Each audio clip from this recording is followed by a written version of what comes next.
British political theorist Harold Laski ने एक बार कहा था कि पार्लिमानी जमहूरियत में वो ऐसे निजाम का तस्वर भी नहीं कर सकते कि जिसमें लेजिस्लेचर तो हो लेकिन वो बाइकैमरल ना हो, उसका अपर चैम्बर ना हो।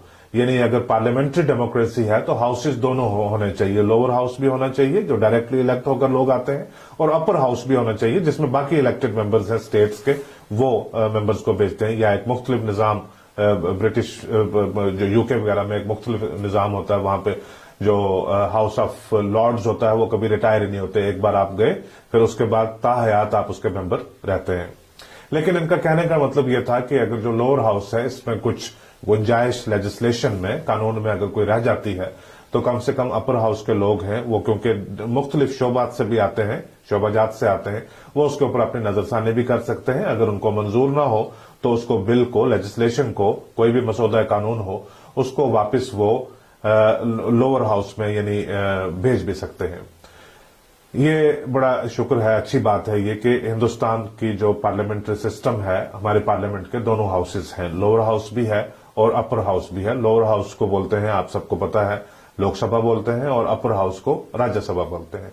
मामला ये है कि आज से ठीक एक महीना बाद जम्मू कश्मीर की रिप्रेजेंटेशन है वो पार्लियामेंट के अपर हाउस में खत्म हो जाएगी। जब आखिरी इलेक्शन हुए थे उनकी टर्म खत्म हो रही है, और इनका क्योंकि इलेक्टोरल कॉलेज होता है, लेजिस्लेटिव असेंबली, लेजिस्लेटर्स इनको एमएलए इलेक्ट करके भेजते हैं, वो जम्मू कश्मीर में है नहीं है। इंतखाबात कब होंगे उनकी कोई डेडलाइन हमारे सामने है नहीं है, तो लिहाजा अनरिप्रेजेंटेड गए राज्यसभा में।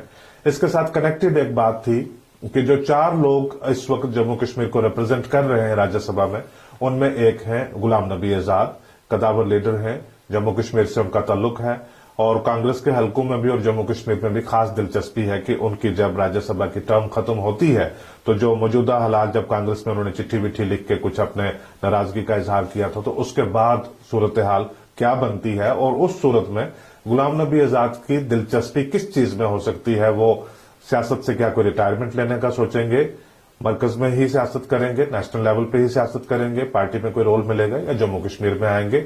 इनके साथ रिलेटेड बात करते हैं। मेरा नाम जफर चौधरी है। राज्यसभा की जम्मू कश्मीर से मखसूस है 4 सीटें, लोकसभा में हुआ करती थी 6 सीटें, लेकिन जम्मू कश्मीर रीऑर्गेनाइजेशन एक्ट के बाद जो जम्मू कश्मीर के की जो अलॉटमेंट है लोकसभा सीट्स की, वो रह गई है 5, 1 सीट क्योंकि मिल गई है लद्दाख को। लेकिन राज्यसभा में जो 4 सीट हैं उनमें किसी किस्म की कोई तब्दीली नहीं की गई। जो 4 की एलोकेशन है वो 4 ही को रहती है, लेकिन थोड़ा सा लैक ऑफ क्लैरिटी उसमें मुसलसल रही है। रीऑर्गेनाइजेशन एक्ट में ये चीज पूरी तरह से क्लियरली मेंशन नहीं की गई थी कि किस तरह से जो इलेक्शन होगा राज्यसभा का और इलेक्टोरल कॉलेज। अंडरस्टूड तो है, ये काफी देर से होता आ रहा है, लेकिन ये जब क्योंकि सारा एक कानून बदल जाता है तो उसमें लिखना पड़ता है कानून की किताब में कि ये बात ऐसे होगी। अभी रिसेंटली एक अमेंडमेंट करके ये क्लैरिफिकेशन जारी की है कि जब भी असेंबली बनेगी तो लेजिस्लेटर्स ही होंगे, जो एमएलएस होंगे वही इलेक्ट करेंगे राज्यसभा के मेंबर्स को। ये क्लैरिफिकेशन मेरे ख्याल से इसलिए भी जारी करना जरूरी हो गया था क्योंकि अमेंडमेंट के जरिए इसको किया है, क्योंकि एक वक्त ऐसा था जब जो दिल्ली जब यूनियन टेरिटरी थी और पांडिचेरी अभी भी यूनियन टेरिटरी है, इन दोनों की दिल्ली की तब लेजिस्लेचर हुआ करती थी, अभी भी है। अब क्योंकि दिल्ली जो है वो एक स्टेट का दर्जा, सेमी स्टेट का दर्जा है दिल्ली के पास, पांडिचेरी अभी भी मुसलसल यूनियन टेरिटरी है। एक वक्त था कि जब वहां से राज्यसभा मेंबर की जो नहीं आया करते थे, जो वोट नहीं डालते थे, ऐसी सूरत हाल दिल्ली और पांडिचेरी के सिलसिले में रही है। आज क्या है उसके बारे में थोड़ा देखना पड़ेगा, लेकिन वो जम्मू कश्मीर के केस में क्लैरिफिकेशन हुई कि राज्यसभा के मेंबर्स यहां पे इलेक्ट किए जाएंगे, लेकिन उनको करेंगे लेजिस्लेटर्स ही उनको इलेक्ट करेंगे। अब असेंबली को यहां पे डिसमिस हुए 2 साल से ज्यादा वक्त हो गया। नवंबर 2018 में, जून 2018 में गवर्नमेंट डिसमिस हुई थी, लेकिन नवंबर 2018 में असेंबली डिसमिस हुई थी, उसको 2 साल से ज्यादा वक्त हो गया है। नए इलेक्शंस का अभी मेरे ख्याल से कोई ऐसा शख्स नहीं है, कोई ऐसा ऑफिसर नहीं है, कोई ऐसा लीडर नहीं है जो जरा भर भी कोई हिंट दे सके, कुछ अंदाजा दे सके कि फलां वक्त या फलां साल पे मुमकिन है कि नए इलेक्शन हो सकते हैं। जब तक नए इलेक्शन नहीं होते तब तक जाहिर है कि जम्मू कश्मीर से राज्यसभा में कोई रिप्रेजेंटेशन नहीं रहेगी कि जम्मू कश्मीर के मुतल्लिक कोई ऐसी कवानीन जिसमें जम्मू कश्मीर के लोग इंटरवीन कर सकें, अपनी राय दे सकें, या मुल्क भर के लिए कुछ इस किस्म के कवानीन जिसमें जम्मू कश्मीर की राय भी जानी जरूरी हो, ऐसा जब तक यहां पे आप लेजिस्लेचर नहीं बन जाती तब तक नए मेंबर इलेक्ट होकर राज्यसभा में नहीं जा सकते। जो 4 मेंबरान हैं इस वक्त राज्यसभा के, इनकी टर्म खत्म हो रही है फरवरी 10 से लेकर 15 के दरमियान तक, मुख्तलिफ टाइम के ऊपर इनकी टर्म खत्म हो जाएगी। ये 4 मेंबरान इस तरह से हैं। गुलाम नबी आजाद चीफ मिनिस्टर भी रह चुके हैं, कांग्रेस के कदावर लीडर हैं, मरकज में कई बार मिनिस्टर रह चुके हैं, इस वक्त वो लीडर ऑफ अपोजिशन भी है राज्यसभा में, यानी एक बड़ी इंपॉर्टेंट पोजीशन के कांग्रेस के शायद वाहिद ऐसे लीडर हैं जिनके बाकायदा तौर के ऊपर भारत सरकार की झंडी वंडी लगी हुई है, तो एक पोजीशन पे भी है। दूसरे हैं शमशेर सिंह मनहास जो बीजेपी के रियासती सदर भी रह चुके हुए हैं, और जो दीगर 2 हैं वो पीडीपी से आते हैं। एक मीर मोहम्मद मुश्ताक हैं, नॉर्थ कश्मीर से, कुपवारा डिस्ट्रिक्ट से। उन्होंने 2014 का असेंबली इलेक्शन लड़ा था, बहुत कम मार्जिन से वो हार गए थे, यानी 500 या 500 से कम वोटों से वो हार गए थे। इसी तरह से साउथ कश्मीर से नजीर अहमद लावे हैं, वो भी बहुत कम वोटों के मार्जिन से हार गए थे। तो इन दोनों को पीडीपी ने एक इनकी मेहनत को रिवार्ड करते हुए इन दोनों को राज्यसभा में भेज दिया था। अब इनकी जब टर्म खत्म होती है तो ये लोग कहां जाते हैं?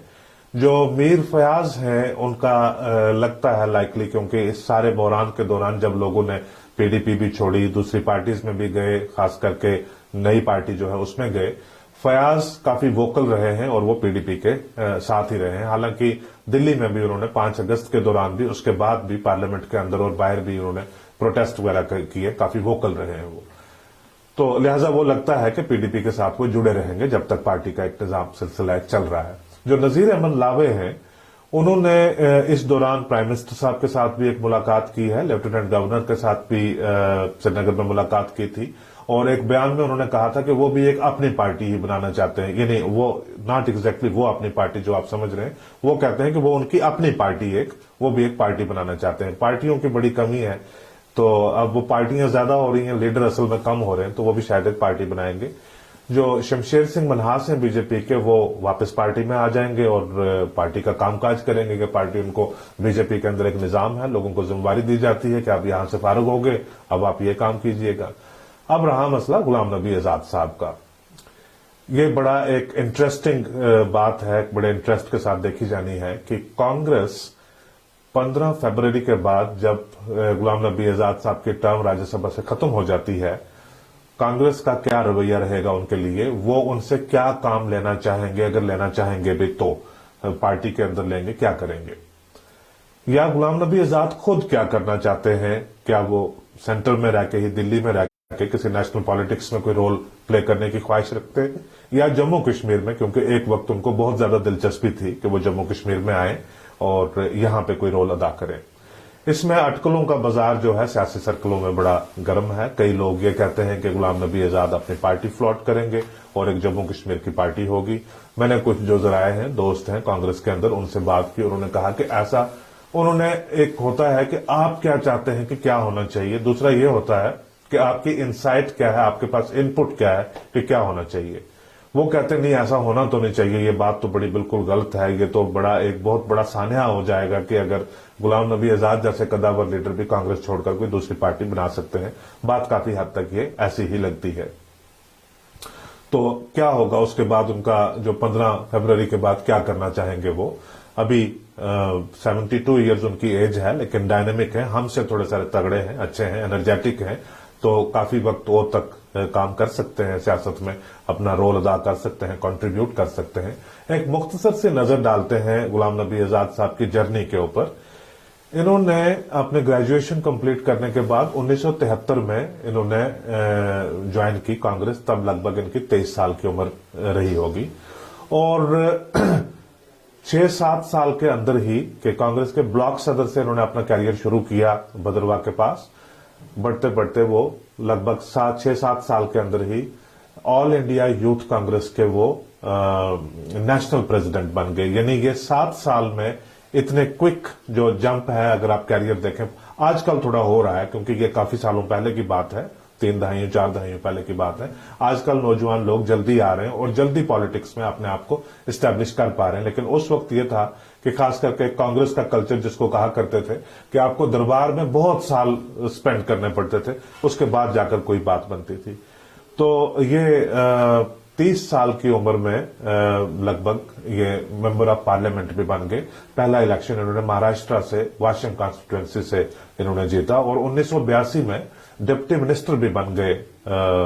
और ये इस तरह से 84 में इन्होंने दोबारा अपना फिर से इलेक्शन जीता, वो भी महाराष्ट्र से लोकसभा के। जैसे लोग इल्जाम देते हैं, कहते हैं कि गुलाम नबी आजाद ने कभी आज तक कोई डायरेक्ट इलेक्शन नहीं जीता है, क्योंकि वो 2009 का इलेक्शन है वो हार गए थे उधमपुर से। ऐसी बात नहीं है, उन्होंने ये दोनों इलेक्शन जो है बैक टू बैक ये महाराष्ट्र से उन्होंने जीते। और 1984 के बाद इंपॉर्टेंट पोजीशंस के ऊपर आना, राजीव गांधी के साथ बहुत नजदीकी दोस्ती उनकी, इंपॉर्टेंट पोजीशंस के ऊपर पार्लियामेंट्री अफेयर्स, एक छोटे सारे वक्त के लिए 3-4 महीने के लिए minister of state for home भी रह चुके हुए हैं। पार्लियामेंट्री अफेयर्स में रहे, मुख्तलिफ मिनिस्ट्रीज में रहे। उसके बाद आजाद साहब ने कोई इलेक्शन नहीं जीता। 1990 से फिर से महाराष्ट्र से ये आ गए राज्यसभा में, और नरसिम्हा राव की गवर्नमेंट में बड़े पावरफुल मिनिस्टर, पार्लियामेंट्री अफेयर्स के मिनिस्टर रहे, सिविल एविएशन के मिनिस्टर रहे। तो तब जाहिर है इनकी उम्र जो है, he was very young at that time. 41-42 साल की उम्र में ये कैबिनेट मिनिस्टर बन गए हुए थे। आजाद साहब 2 बार गए हैं लोकसभा में और 4 बार गए हैं राज्यसभा में। जो राज्यसभा में इनकी 4 टर्म्स हैं, उनमें से 3 टर्म जो हैं वो जम्मू कश्मीर से हैं, 1 टर्म इनकी महाराष्ट्र से है। अभी जो लेटेस्ट इनकी टर्म है वो जम्मू कश्मीर से अब खत्म होने को आ रही है, तो उसके ऊपर अटकल लग रही थी कि इनका आगे फ्यूचर कोर्स ऑफ एक्शन क्या होगा। उसकी जो थोड़ी सारी बैकग्राउंड है वो ये है कि पिछले साल इन्होंने शायद अगस्त के महीने में कुछ 23 लोगों ने मिलकर एक चिट्ठी लिखी थी कांग्रेस प्रेसिडेंट को। उन्होंने कहा था कि कांग्रेस के हालात अंदर के अच्छे नहीं है और अगर तंजीम इसी तरह से चलती रही तो इसका फ्यूचर कोई बहुत अच्छा नजर नहीं आ रहा। उन्होंने हिस्टोरिकल पर्सपेक्टिव में बताया कि एक इंटरनल रिफॉर्म्स जो है वो पार्टी में करने बहुत जरूरी है। इसका थोड़ा सा उन्होंने नोटिस गहरा ले लिया। आजाद साहब के साथ 23 लोग और भी थे, लेकिन ये इनिशिएटिव जो है ये आजाद साहब का था, बाकी कपिल सिब्बल थे और लोग थे, इनिशिएटिव आजाद साहब का था। ये चिट्ठी क्या लिखी कि कांग्रेस के अंदर आग लग गई। जो बाकी लोग थे जैसे कैप्टन अमरिंदर सिंह हैं, ये बाकी लोग थे मनीष तिवारी हैं, ये सारे लोग जो हैं ये कांग्रेस के दरबार के साथ हो गए। और जो लोग इंटरनल डेमोक्रेसी, इंटरनल रिफॉर्म्स को करवाने की, एनहांस करवाने की बात कर रहे थे, वो सारे आइसोलेट हो गए। खैर उन्होंने बाद में बात की कि जी हम आपकी इज्जत करते हैं। उन्होंने भी कहा कि हम भी आपका एहतराम करते हैं, ऐसी कोई बात नहीं, घर के अंदर बातें होती रहती हैं। लेकिन कुछ महीनों के बाद जो कांग्रेस की जो नेशनल बॉडी है उसमें फेरबदल आया, और उस फेरबदल में किस तरह से नए लोग लिए गए, किन लोगों को ड्रॉप किया गया, उससे पता चला कि जो कांग्रेस की टॉप लीडरशिप है यानी सोनिया गांधी साहिबा और राहुल गांधी साहब, उन्होंने शायद ये बात कुछ ज्यादा ही गहरी दिल पे ले ली हुई थी। तो लिहाजा उन्होंने गुलाम नबी आजाद साहब को और बाकी भी जो दीगर लोग थे उनको भी दरकिनार किया। लेकिन गुलाम नबी आजाद उस वक्त बतौर जनरल सेक्रेटरी थे, उनको जनरल सेक्रेटरी की पोजीशन से ड्रॉप कर दिया, फारग कर दिया।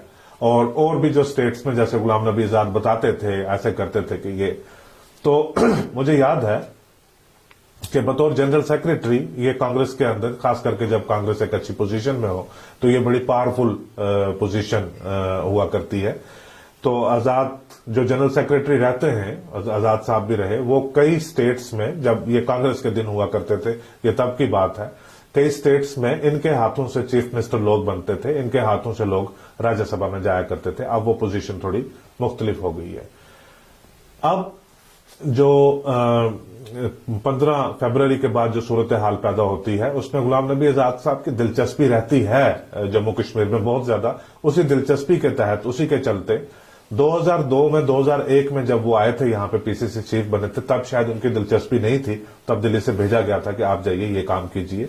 लेकिन जब 2002 में वो चीफ मिनिस्टर नहीं बन पाए, मुफ्ती साहब ने हार्ड नेगोशिएशन की और पार्टी ने, जो कांग्रेस पार्टी है, उन्होंने 15 सीटें पीडीपी की थी, उनको चीफ मिनिस्टरशिप दे दी। आजाद साहब ने 20 खुद जीती थी, 5 उन्होंने और हासिल की थी, 25 सीटें थी, उनको कहा कि आपको बाद में देखेंगे। लेकिन 2005 में वो किसी तरीके से वापस आए और आके चीफ मिनिस्टर बने। तब देखा गया था कि उनके अंदर एक जज्बाती तौर के ऊपर उनको ये अच्छा लग रहा था कि वो जम्मू कश्मीर में उनको काम करने का मौका मिल रहा है। हालांकि कैबिनेट मिनिस्टर सेंटर में जो उसकी पोजीशन मुख्तलिफ होती है, लेकिन जम्मू कश्मीर की एक अपनी शान है। यहाँ पे आप काम करते हैं, अच्छा लगता है, आपको लोग नोटिस करते हैं। ओबामा दिल्ली में आते हैं तो सारी रियासतों के चीफ मिनिस्टर की मुलाकात थोड़ी प्राइम मिनिस्टर इंट्रोड्यूस करवाते हैं कि ये फलां है। उमर अब्दुल्ला को इंट्रोड्यूस करवाया जाता है कि ये जम्मू कश्मीर के चीफ मिनिस्टर हैं। पोखरान में बम फोड़ा जाए तो सारी रियासतों के चीफ मिनिस्टर्स को थोड़ा बुलाया जाता है, तो वाजपेयी साहब वहां पे फारूक अब्दुल्ला को लेकर जाते हैं कि भी फारूक साहब खड़े रहें यहाँ पे और देखें बम फोड़ने लगे हैं हम। तो इस तरह से जम्मू कश्मीर की एक अहमियत हमेशा रहती है। लीडरान चाहते हैं कि यहाँ पे काम किया जाए। अब सूरत हाल इस किस्म की है कि जो आजाद साहब के नजदीक लोग हैं या कांग्रेस के लोग थोड़ा नजदीकी से जानते हैं कि इंटरनल अफेयर्स डेवलपमेंट क्या हो रहे हैं, शायद इमीडिएटली वो जम्मू कश्मीर के मामलात में कतई भी दिलचस्पी नहीं लेंगे। यानी तब तक उनकी दिलचस्पी नहीं रहेगी जम्मू कश्मीर की सियासत में जब तक जम्मू कश्मीर एक यूनियन टेरिटरी रहेगी, क्योंकि दिलचस्पी लेंगे, एक पार्टी को दोबारा री इनोग्रेट करेंगे, पार्टी में काम करेंगे, तो एक पोजीशन है जो बनती है आगे जब कोई इलेक्शन आते हैं, तो उसमें यूनियन टेरिटरी में शायद गुलाम नबी आजाद नहीं पसंद करते। ऐसा उन्होंने अपने 2-3 जो करीबी दोस्त हैं उनको ये बात, या करीबी साथी हैं उनको ये बात कही भी है। लेकिन ऐसा जरूर हो सकता है कि क्योंकि दिल्ली में बैठते हैं, दिल्ली की खबर उनको ज्यादा होती है, और कांग्रेस में भी जो लोग हैं उनमें से आजाद साहब शायद एक ऐसे लीडर हैं जिनको दिल्ली की खबर कुछ ज्यादा ही होने की पॉसिबिलिटी है। वो जो वहां की खबर है उनको पता रहेगा कि क्या पोजीशन, माहौल क्या बन रहा है और कब वो माकूल वक्त है जब यहां पे ट्रांजिशन हो सकती है, यानी यूनियन टेरिटरी से स्टेट की तरफ जब जम्मू कश्मीर जा सकता है। तो हो सकता है यहां पे अंदर जो इंटरनल एक पॉलिटिकल मूवमेंट है उसके लीडर गुलाम नबी आजाद ही हों उस वक्त। वो देखा जाना है कि वो वक्त कब आता है। इन द मीनवाइल चांसेस ज्यादा यही लगते हैं कि वो दिल्ली में ही रहेंगे। दिल्ली में रहेंगे तो एक सिल्वर लाइनिंग है कि वो जाहिर है दिल्ली में रहेंगे तो कोई जॉब होना चाहिए, कोई काम होना चाहिए। जनरल सेक्रेटरी से तो अभी उनको फारग किया, तो राज्यसभा में पोजीशन कांग्रेस की इतनी बहुत बेहतरीन है नहीं है कि किसी और स्टेट से उनको इलेक्ट करवा के ले जाएं। लेकिन एक पॉसिबिलिटी बनती है कि अहमद पटेल साहब की सीट खाली हुई है गुजरात से। अहमद पटेल साहब का इंतकाल हो गया था 2017 में, वो बने थे राज्यसभा के मेंबर, कुछ महीने पहले उनका इंतकाल हो गया, कोविड के चलते वो फौत हो गए थे। वो सीट गुजरात में खाली है। पॉसिबिलिटी ऐसी है कि गुजरात से वो नॉमिनेट होकर, इलेक्ट होकर कांग्रेस के राज्यसभा के मेंबर बनकर आ सकते हैं। लेकिन यह मामला आसान नहीं है, क्योंकि अहमद पटेल, आजाद साहब को ट्रबल शूटर और मास्टर स्ट्रेटेजिस्ट कांग्रेस का कहा जाता है, लेकिन अहमद पटेल हमेशा सुपर मास्टर स्ट्रेटेजिस्ट रहे हैं। तारीख यह है गुजरात की कि गुजरात से जब से राज्यसभा बनी है तब से लेकर 2017 तक कभी भी कांग्रेस के किसी मेंबर को राज्यसभा के लिए इलेक्ट होकर नहीं आना पड़ा। सिर्फ पार्टी नॉमिनेट करती थी कि फलां हमारे कैंडिडेट रहेंगे और उनको एडिक्वेट वोट मिल जाते थे, या उनके सामने कोई खड़ा ही नहीं होता था, जितने उनके नंबरात होते थे उसके मुताबिक वो सीट दे देते थे, तो वो अनअपोज्ड भी आ जाते थे, यानी उसकी जरूरत ही नहीं पड़ती थी। अपना एक एडिक्वेट नंबर है, आपने कैलकुलेशन की कि इससे आप राज्यसभा का मेंबर बना सकते हैं, आपने जो फॉर्मेलिटीज हैं वो सारी की, तो आगे 2017 का में पहली बार ऐसा हुआ कि कांग्रेस के किसी जो जिसको प्रत्याशी हिंदी में बोलते हैं, जो कैंडिडेट राज्यसभा के लिए, उनको गुजरात से इलेक्ट होकर आना पड़ा। क्योंकि गुजरात में आपको पता है कि गुजरात से कौन आते हैं और गुजरात में इस वक्त क्या माहौल है, वहां पे आप उनकी खुशी या मर्जी के बगैर नहीं आ सकते। तो लिहाजा ये, वो आपको याद होगा कि होटलों में लोगों को लेकर जाना, रिजॉर्ट्स में रखना बड़ी मुश्किल से, ये किडनैप हो गया, वो गायब हो गया, कुछ कभी कांग्रेस के काम में कभी उनके काम में, इस तरह से करके कुछ ना कुछ कर करा के अहमद पटेल आ गए थे, राज्यसभा में जीत कर आ गए थे। अब अगर गुलाम नबी आजाद साहब के लिए कांग्रेस ये फैसला लेती है कि उनको भी गुजरात से आना चाहिए, अहमद पटेल वाली सीट के ऊपर वो आ जाएं, क्योंकि 2017 के दरमियान में वो बने थे राज्यसभा के मेंबर, तो अभी 3-3.5 साल की मियाद उस सीट की खाली पड़ी हुई है। तो उस सूरत में मेरे ख्याल से जो रूलिंग पार्टी है, अगर वो much to the pleasure of, ये भी पहली बार इस किस्म का हो रहा है कि बात आपके घर की है, इलेक्शन यहां पे होना है, लेकिन देखते हैं कि अगर रूलिंग पार्टी भी ये पसंद करती है कि आप आ जाएं, अगर वो पसंद करते हैं कि गुलाम नबी आजाद जैसे कदावर लीडर का वापस राज्यसभा में आना अच्छा रहेगा, तो गुलाम नबी आजाद आ जाएंगे। अगर उनको लगता है कि ये गुलाम नबी आजाद नहीं जाने चाहिए, बाकी कोई भी आ जाए, तो शायद गुलाम नबी आजाद नहीं आएंगे, क्योंकि सूरत हाल भी वहां पे कुछ ऐसी बनी हुई है। 182 मेंबर्स की असेंबली है। मेरे ख्याल में कोई 80-85 या इससे ज्यादा के करीब जो है वो 90 के करीब शायद उनके पास मेंबर थे। जस्ट 4 और 5 members short of majority Congress के पास मेंबर थे जब इलेक्शन हुआ था गुजरात का। लेकिन आज उनकी तादाद घट के 65 रह गई हुई है। इसका मतलब कि कुछ उधर चले गए, कुछ बीजेपी में चले गए, कुछ छोड़ के कैसे, आज उनकी तादाद 65 रह गई हुई है। तो वहां पे से पॉसिबिलिटी बनती है, अगर much to the pleasure of the ruling regime, कि अगर वो चाहते हैं कि गुलाम नबी आजाद आए और राज्यसभा में दोबारा बैठें, तो वो शायद आ सकते हैं। लेकिन सूट करेगा उनको, क्योंकि ये आजाद साहब का ये है कि 1970 में जब वो प्रॉपर उस पोजीशन में आए थे, 40 साल में ये शायद वाहिद एक ऐसा लीडर है जिन्होंने कांग्रेस पार्टी के अंदर जो डिसिडेंट्स का बैनर है, कभी खफा नाराजगी का इन्होंने आवाज कांग्रेस के अंदर नहीं उठाई। क्योंकि ये हमेशा, अगर फेंस है कोई फैमिली और पार्टी के दरमियान, तो ये फेंस के राइट साइड ही रहे, यानी ये फैमिली की तरफ ही हमेशा रहे, फैमिली के साथ रहे, जाती दोस्ती भी रही है, बहुत करीब रहे हैं ये फैमिली के। लिहाजा इन्होंने कभी डिसिडेंस, कभी रिवॉल्ट नहीं किया।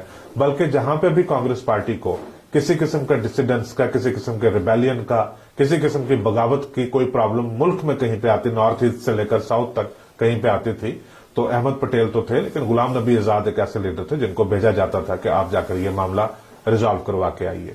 ये पहली बार इनके करियर में, और इस जो एसोसिएशन है 45-48 साल की, इसमें पहली बार ये हुआ है कि आजाद साहब ने भी डिसिडेंस का बैनर रिवोल्ट किया। रिवोल्ट तो नहीं मानते, ना ये मानते ना वो मानते, लेकिन थोड़ी सारी डिसिडेंस शो की है। अगर बतौर डिसिडेंट लीडर ये कांग्रेस में बने रहते हैं, तो जो कांग्रेस के बाहर के फैक्टर हैं उनको ये सूट रहता है कि चलो, सूट करता है कि चलो कांग्रेस में कोई तो है जो बतौर डिसिडेंट कांग्रेस के अंदर भी बात कर रहा है, कांग्रेस के अंदर भी कोई किसी किस्म की क्रिटिसिज्म छोटा मोटा कर रहा है। उससे पॉसिबिलिटी काफी हद तक नजर आती है कि शायद ये आराम से गुजरात से पॉसिबली राज्यसभा के मेंबर बनकर आ सकते हैं। वैसे भी गुलाम नबी आजाद काफी जो नेशनल पॉलिसीज गवर्नमेंट की हैं उसके साथ काफी फ्रेंडली ही नजर आए हैं अभी तक, कुछ ज्यादा अनफ्रेंडली नहीं नजर आए।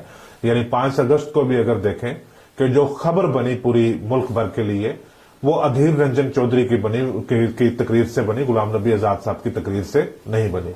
जैसे मनीष तिवारी, जिनको बोला गया कि आप शुरुआत कीजिए तकरीर की, तो सब देखते थे कि कांग्रेस इस मामले के ऊपर कैसे रिएक्ट करती है कि आर्टिकल 370 हो गया, ये हो गया। कांग्रेस तो सपोर्टर थी, तो मनीष तिवारी पढ़े लिखे आदमी है, तो उन्होंने बीच का रास्ता अपना लिया। उन्होंने कहा कि there are 50 shades of grey, ताकि जो समझता है कि भी ये अपोज कर रहे हैं तो वो समझता रहे, जो समझता है कि भी ये कह रहे हैं कि आपने जो किया ठीक किया, तो वो उस तरह से समझते रहे। शशि थरूर ने जो हकूक हैं उनकी जो मुबैना पामाली है उसके बारे में बात की कि फारूक अब्दुल्ला को आपने अरेस्ट किया, ये किया, वो सारा किया। आजाद साहब ने कुछ इतनी ऐसी लंबी तकरीर कर दी, ना तो राज्यसभा के अंदर बैठे हुए लोग हैं ना उनको समझ आई, ना हमें बाहर समझ आई कि वो एग्जैक्टली क्या रहे थे। और हिंदी के उन्होंने इतने भारी भरकम अल्फाज इस्तेमाल करके, तो लिहाजा जो कांग्रेस का अपोजिशन का जो रिएक्शन आना था वो आजाद साहब के हवाले से नहीं आया, वो अधीर रंजन चौधरी हैं उनके हवाले से आया, जिन्होंने कहा कि जी ये तो अब आपने कर दिया, आप बताइए कि वो क्या होगा, जो वो यूनाइटेड नेशन में है वो भी खत्म हुआ या नहीं खत्म हुआ। तो बाद में फिर कांग्रेस को बैकफुट पे जाना पड़ा, क्लैरिफाई करना पड़ा। तो मेरा कहने का मतलब आप समझ गए कि हर दो सूरत में, कि अगर जम्मू कश्मीर में भी कोई कांग्रेस के लीडर यहां पे आते हैं, क्योंकि जो इस वक्त का मौजूदा जो सिचुएशन है उसमें जो पॉलिटिकल जो पार्टीज या पॉलिटिकल स्ट्रक्चर जो है, इनमें से किसी में भी ऐसी अभी जो कैपेबिलिटी नहीं है कि ये जब भी लेजिस्लेचर रिस्टोर होती है, स्टेट बनती है, या जैसे भी जो अगला डेवलपमेंट होती है उसमें ये गवर्नमेंट ऑन देयर ओन ये बना सके। अगर वो यहां पे भी आते हैं और दिल्ली में भी रहते हैं, मेरे ख्याल से जो रूलिंग एस्टैब्लिशमेंट है उनके लिए ऐसा मेरा असेसमेंट है कि वो एक ऐसी वॉइस हो सकती है जो सबको कंफर्टेबल लगता है, कि ये कम से कम ये एक ऐसा आदमी तो नहीं है कि राज्यसभा में बैठ के ये जम्मू कश्मीर में जाके ये कहेंगे कि जी चाइना की इंटरवेंशन चाहिए हमें, चाइना आकर ये मामला हल करवाएगा। इंतजार करते हैं अगले महीने, आज 14 तारीख है जनवरी की, 15 फरवरी को उसके बाद की डेवलपमेंट क्या होती है। आज का एपिसोड देखने के लिए बहुत शुक्रिया।